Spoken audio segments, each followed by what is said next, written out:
Arsenal beat Atletico Bilbao to kick off their Champions League campaign with a great 2-0 win away in Spain. Now in this video we're going to talk about exactly how Arsenal were able to counter and actually beat Bilbao by changing their tactics a little bit in the second half, and how some of the players that really came on changed and made a difference. So let's get into it. Now, a little bit of a different video which we're going to do today is talk about some of the tactical elements around the entire team, about how Arsenal ended up finding gaps and actually making the difference in the final third. Now, of course, if you want to see a personal player analysis, we will be doing one of them later, so don't worry too much. But I think that a lot of changes happened in this game in terms of the way we were playing against an opponent, and I think the substitutes from Arteta should be given more credit in given the circumstance of the game.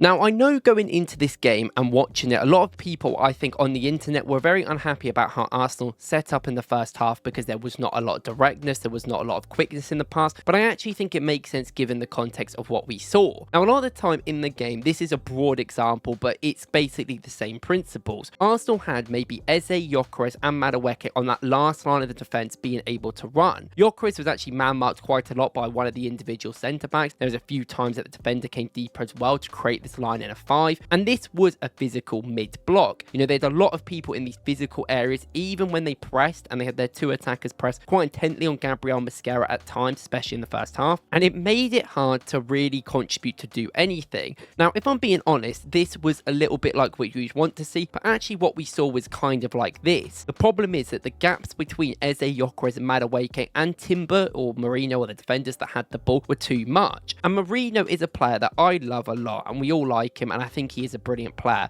but instead of being that player that really is in these areas that you're seeing affecting the central areas and being that extra man, he is the guy that is better to go past the press in the outside areas. This is why you see him come out wide a lot. This is why you see him move even into these situations, so when the ball comes down here he can come inside a bit, but he's not someone that's going to sit centrally and ask for the ball between the lines. He does more in the final third, but not defensively here to get you up the pitch. Now what this meant is that you can all see is that when Arsenal had the ball with Timber or any of the defenders, the only real way we could get the ball up to Woklz or Eze was kicking the ball long. Now, we did adapt this in the future and we will tell you, but ultimately this had a lot of issues because by the time a lofted ball was going over to Madueke or even a Woklz or even an Eze, when you switch it, if it's a good pass, by that time these players are working really hard and coming back and doubling up even on Eze if he does receive it, or stopping that tackle in there, which I do think was a problem. And it's sort of them physical mid-blocks that you would expect. I think a game with Odegaard in it or Waneri kind of fits a little bit more in this sort of setup.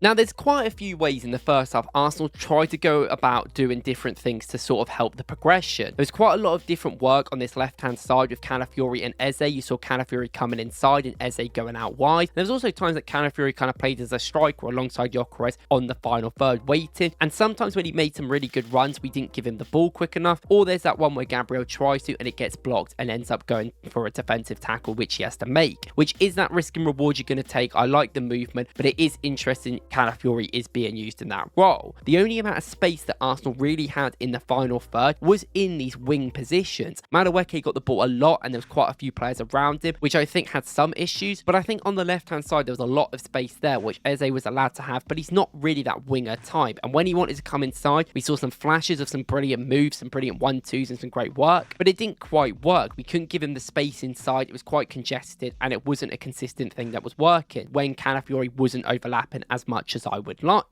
Now, another thing we tried to do to make this work is actually using Marino as way more of a free role. Now, Marino in this game was picking up loads of positions. If you look at his heat map, they were not consistent in any place. He is basically going around being that +1, and I think especially in these defensive areas in terms of picking the ball up, turning, putting the ball through, he is really good, and I think that that was something Marino did well. Now, the problem is that I think when we actually got some good pressure on the ball, and when Bilbao is sitting in a low block like this, it's about having movement. Now, Mendy had some really good movement. I loved how he receives the ball, he runs, he passes it off and runs again. That was really good. I thought Rice in this more deeper role, but he kept shifting balls straight to Eze, straight to Madueke out wide, which is what you want from him in that role. And I really felt like Timber was doing a great work out on this right hand side of being that sort of secure player, making sure they didn't counter on him, but also being there just in case Madueke needed him. Now, one of the problems about this whole thing though is Mikel Merino. Mikel Merino against these sort of low blocky, mid blocky styles is decent. I'm not saying saying he's bad. I actually think he works really well against these usually, but because we didn't have this position a lot, I feel like he wasn't used brilliant in this game. And what I mean by that is when we gave the ball to Madueke in these positions, often a lot of the time what was happening was he was having 2 or 3 men on him and he wasn't really getting much help, I felt like. Now in my last Madueke video, which I did 2 days ago, we did speak about the fact that he wants to be on an island. Now it's still a big thing. He wants to be on that island. He needs that space there to be given. But when that space isn't there and there's players being dragged towards him and that's not been taken away for others, that becomes a little bit of a problem. Now the problem is Marino, in these situations, his tendency is to be that box crushing forward. What I mean, his tendency is to be back here and make these runs deeper inside the box alongside Gyökeres back post and Eze maybe running in. We've seen it before. We spoke about it a lot. It's been a part of Arsenal's game. Now, the issue is with this is that this would be fine if you had someone else making them runs. Now, Zubimendi could, and he sat kind of here quite a lot actually, and I think he was a bit afraid to make these movements into the forward line because he was wary of trying not to get countered, and you know what Zubimendi's like, he's always aware of these situations, so I don't mind him doing that too much. And I do think sometimes Timber really struggled to give the ball quick into Madueke, so then by the time he received it, this happened and there was a problem with players around him, and then Timber made the run too late and it was already game over.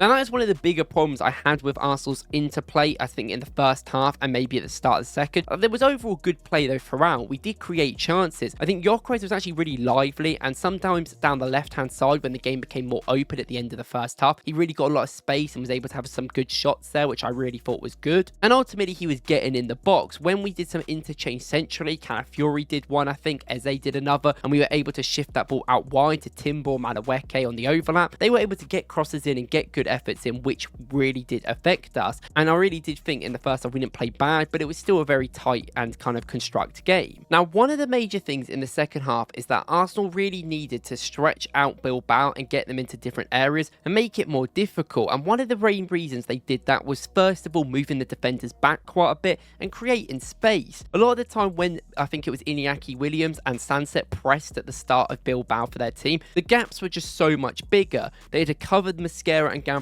from all of this space in between, and instead of Arsenal having a lot of players in this sort of first phase of attack like Rice or Zubimendi come back, we just told them to go away and actually left it. And what we kept doing is we kept progressing the ball much quicker down the side, where we get the ball to Mosquera, put it into Timber, bait this guy towards us, and then quickly get Marino or Madueke to come back to help. And what this was doing was creating space. Is that Marino was able to turn on the ball in this situation and get the ball out. But one of the ones at the main start is with Gyökeres. He kicks the ball straight to Gyökeres. Gyökeres pins the defender back, moving him backwards in this area. And then Madueke, because Madueke is so far out wide, as soon as Gyökeres receives this ball in this position, he turns, he puts the ball straight into Madueke, who's running into this space. And then Madueke gets tracked brilliantly by this defender, I will say, and ends up shooting just at the goalkeeper at about here location at the near post.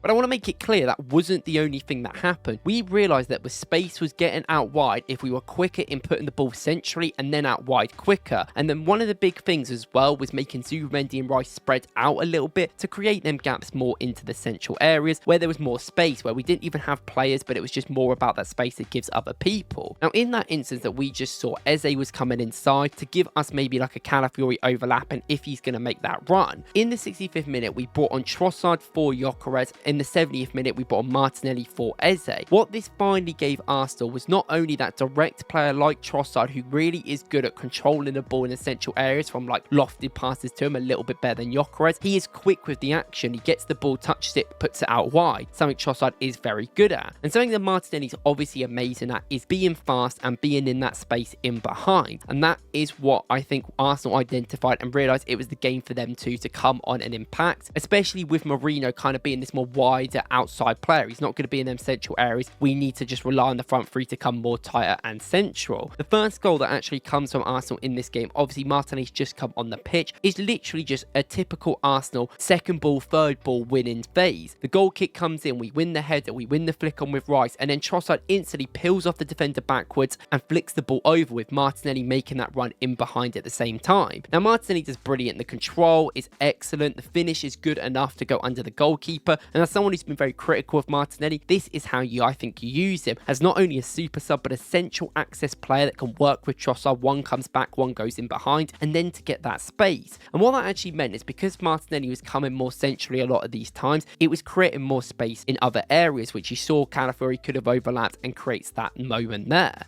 But the second goal comes from yet again that quick switch in the midfield. We win the ball back on this right hand side. Marino quickly switches it and gets taken out, but then straight away Rice gives it into Martinelli and he's got that space in there. He was direct for once and took the player on, does brilliantly. Madueke goes to the back post. Trossard identifies this and changes his running. He comes back straight away and then he takes his time with a brilliant shot, takes a deflection and goes in for the win. But I liked how we brought on players that really made sense in the game style it was, especially with the game style in the 67th minute that happened in, and they're players that can run and really affect it, because when the game was coming more open, we all saw it. Madueke was way more effective in the second half than the first because that space was there for the wingers, dribbly type of wingers that can really affect the play. And this is why I do really hold Mikel Arteta to a high regard. I think he did really well in this game to identify that and bring the right players on for when it was needed. I think Arsenal played against a physical mid blocks. We waited and waited and waited for our chances. We had a few in the first half, few half chances, few chances here or there, but in the second half when the space was there, we eventually took it with this more counter-attack and direct approach to style, which is really important, getting the pace players in who are very good in the box. But let me know in the comments what you guys think overall. Who was your man of the match and who was the main star? But thank you guys for watching. I'll see you in the next one.